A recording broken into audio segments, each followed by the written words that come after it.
الأنبياء والمرسلين وعلى آله وصحبه أجمعين. Assalamualaikum warahmatullahi wabarakatuh.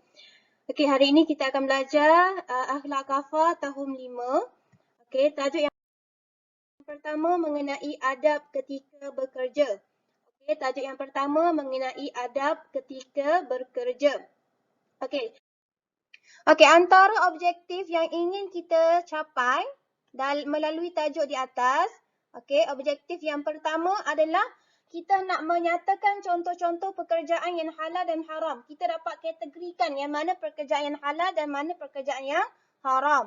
Okey, yang kedua kita dapat menyenaraikan seberapa banyak adab-adab ketika bekerja. Okey, dan yang ketiga kita dapat membaca dan memahami maksud dalil nakli yang akan Muallimah terangkan sebentar sahaja lagi. Mula-mula kita tengok dulu apakah yang dimaksudkan dengan pekerjaan. Okey, apakah pengertian pekerjaan? Okey, kita tengok apakah yang dimaksudkan dengan pekerjaan. Pekerjaan ini merupakan satu ibadah. Okey, kalau kita niat lillahi ta'ala dan selagi mana pekerjaan yang kita buat tidak melanggar syariat Allah, maka ianya dikira sebagai ibadah. Dan yang kedua, umat Islam diwajibkan untuk mencari rezeki yang halal dalam kehidupan sehariannya. Okey? Dan yang seterusnya, dalam mencari rezeki yang halal, kita mengharapkan keredaan Allah dan keberkatan daripada Allah. Dan yang seterusnya, Islam menegaskan umatnya memilih pekerjaan yang berfaedah dan mendapat ganjaran di sisi Allah. Okey? Supaya rezeki yang kita dapat tu rezeki yang halal dan diberkati oleh Allah. Okey, kemudian seterusnya dalil nakli berkaitan dengan pekerjaan. Okey, dalil nakli yang berkaitan dengan pekerjaan. Okey, di sini ada hadis. Okey, di sini ada hadis. Innallaha yuhibbu idza amala ahadukum amalan an yutqinahu. Okey, yang bermaksud, sesungguhnya Allah menyukai apabila seseorang itu melakukan sesuatu pekerjaan dengan bersungguh-sungguh. Okey, dekat sini kita dah boleh tengok bahawa Allah sangat suka orang yang melakukan sesuatu pekerjaan, apa saja pekerjaan ini dengan bersungguh-sungguh. Tidak sambil lewa dan tidak main-main.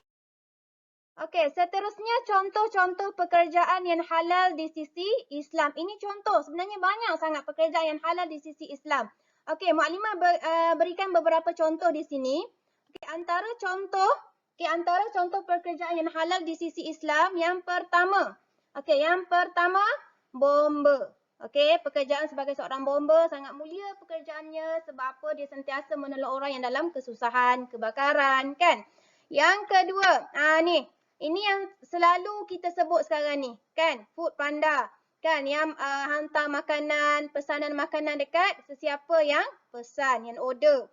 Okey, kemudian, askar yang menjaga keselamatan negara. Okey, guru yang mendidik anak bangsa. Okey, kemudian seterusnya pekerjaan apa lagi? Okey, doktor yang merawat pesakit. Okey, dan yang seterusnya polis yang menjaga keamanan negara. Okey, ini semua antara contoh-contoh pekerjaan yang halal. Banyak lagi kalau awak boleh listkan, banyak lagi ya. Okey, ini semuanya adalah contoh yang Muklimah. Kalau contoh-contoh pekerjaan yang haram di sisi Islam, okey, antara contoh-contoh yang Muklimah berikan ada 3. Okey, yang pertama, menjual arak. Menjual arak ni merupakan pekerjaan yang haram di sisi Islam. Kita jual ke, kita tolong hantar ke, semua yang berkaitan dengan arak ni tidak dibenarkan dan tak boleh di sisi Islam ya. Kita proses anggur tu jadi arak ke tak dibenarkan. Okey, kemudian pelayan kelab. Okey, pelayan kelab malam. Okey, itu pun merupakan salah satu pekerjaan yang haram di sisi Islam. Okey, dan last sekali menjual dadah.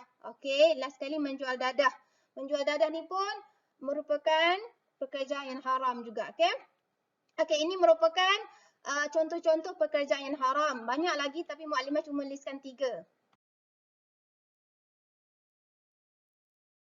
Bekerja. Okey, adab ketika bekerja. Apakah adab-adabnya? Okey, adab yang Okey, adab yang pertama, kita mulakan setiap pekerjaan kita dengan lafaz Bismillahirrahmanirrahim. Apa sahaja pekerjaan yang kita nak buat, mulakanlah dengan Bismillahirrahmanirrahim.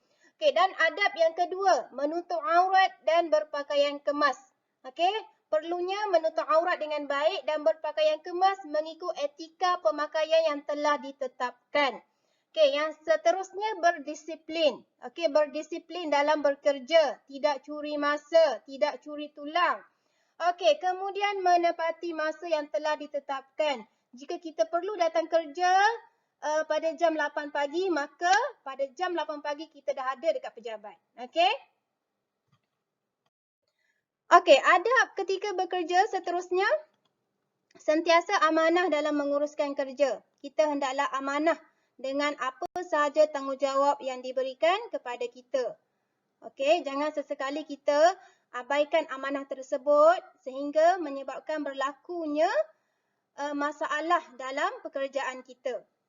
Okey, kemudian kita hendaklah bersungguh-sungguh ketika bekerja. Jangan amalkan sikap sambil lewa.